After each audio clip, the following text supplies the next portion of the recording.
এই ক্লাসটিতে আমরা মুখ্যমন্ত্রীর উপর কিছু গুরুত্বপূর্ণ প্রশ্ন উত্তর নিয়ে আলোচনা করব, যেগুলি বিভিন্ন পরীক্ষাতে বারবার আসতে দেখা গিয়েছে। ফার্স্ট কোশ্চেনটি দেখো, ভারতীয় সংবিধানের কত নম্বর ধারা অনুযায়ী মুখ্যমন্ত্রী নিযুক্ত হন? রাইট অ্যান্সার অপশান এ, ধারা 164, রাজ্যপাল কর্তৃক নিযুক্ত হন। এবং মুখ্যমন্ত্রী যে রাজ্যপালকে বিভিন্ন তথ্য প্রদান করে সেটি আছে ধারা 167-তে। এছাড়া যে রাজ্য আইনসভা গঠন সেটি আছে ধারা 168-তে, এবং 169-এ আছে যে রাজ্য বিধান পরিষদ গঠন এবং তার বিলোপ সম্পর্কে। নেক্সট কোশ্চেন নাম্বার 2, মুখ্যমন্ত্রীকে শপথ বাক্য কে পাঠ করান? প্রধানমন্ত্রী, রাষ্ট্রপতি, রাজ্যপাল নাকি হাইকোর্টের প্রধান বিচারপতি? এখানে আমাদের রাইট অ্যান্সার হবে অপশান সি, রাজ্যপাল। নেক্সট কোশ্চেন নাম্বার 3, মুখ্যমন্ত্রী তার পদে কতদিন থাকতে পারেন? এই যে পদে থাকাটা, এই আমাদের বিধানসভার সাধারণ মেয়াদ থাকে 5 বছর, কিন্তু মুখ্যমন্ত্রী তার পদে কতদিন থাকতে পারবে সেটা মূলত দুটি বিষয়ের উপর নির্ভর করে। একটি হচ্ছে যতক্ষণ বিধানসভায় সংখ্যাগরিষ্ঠতা থাকে, আরেকটি হলো রাজ্যপালের সন্তুষ্টি থাকে।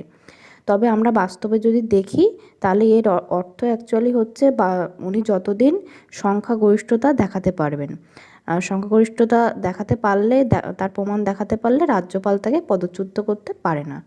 তো এখানে আমাদের অপশান হবে, রাইট অ্যান্সার হবে option C. Next question number 4, মুখ্যমন্ত্রী যদি বিধানসভার সদস্য না হন তবে কত দিনের মধ্যে তাকে সদস্য হতে হবে? 1 মাস, 3 মাস, 4 মাস নাকি 6 মাস? রাইট অ্যান্সার অপশান ডি, 6 মাস।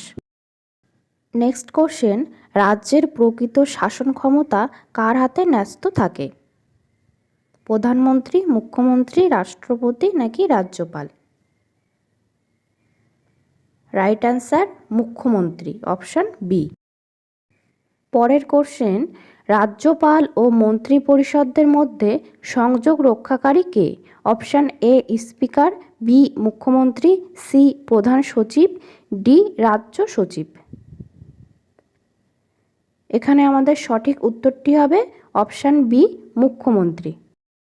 নেক্সট কোশ্চেন, রাজ্যের কোন ধারা অনুযায়ী মুখ্যমন্ত্রী রাজ্যপালকে প্রশাসনের তথ্য প্রদান করেন? এই কোশ্চেনটা কিন্তু অ্যান্সার আমি আগেও বলেছি, তো সবাই করার চেষ্টা করো। এখানে তাহলে আমাদের রাইট অ্যান্সার হবে কি না, ধারা 167, option C, right answer. Question number 8, ভারতের প্রথম দলিত মহিলা মুখ্যমন্ত্রী কে ছিলেন?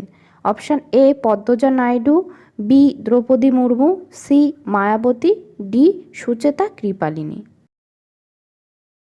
অ্যান্সার অপশান সি, মায়াবতী, এবং তিনি উত্তরপ্রদেশের মুখ্যমন্ত্রী ছিলেন। এবং পশ্চিমবঙ্গের চতুর্থ রাজ্যপাল ছিলেন পদ্মজা নাইডু। দ্রৌপদী মুর্মু, তিনি বর্তমানে আমাদের রাষ্ট্রপতি, সবাই জানো, আর তিনি হচ্ছে আমাদের প্রথম আদিবাসী রাষ্ট্রপতি। আর স্বাধীন ভারতের প্রথম মহিলা মুখ্যমন্ত্রী ছিলেন এই সুচেতা কৃপালিনী, তিনি ছিলেন উত্তরপ্রদেশের। নেক্সট দেখো, এটা আমরা এইমাত্র করেই ফেললাম যে স্বাধীন ভারতের প্রথম মহিলা মুখ্যমন্ত্রী, তো অ্যান্সারটা কী হবে না, সুচেতা কৃপালিনী।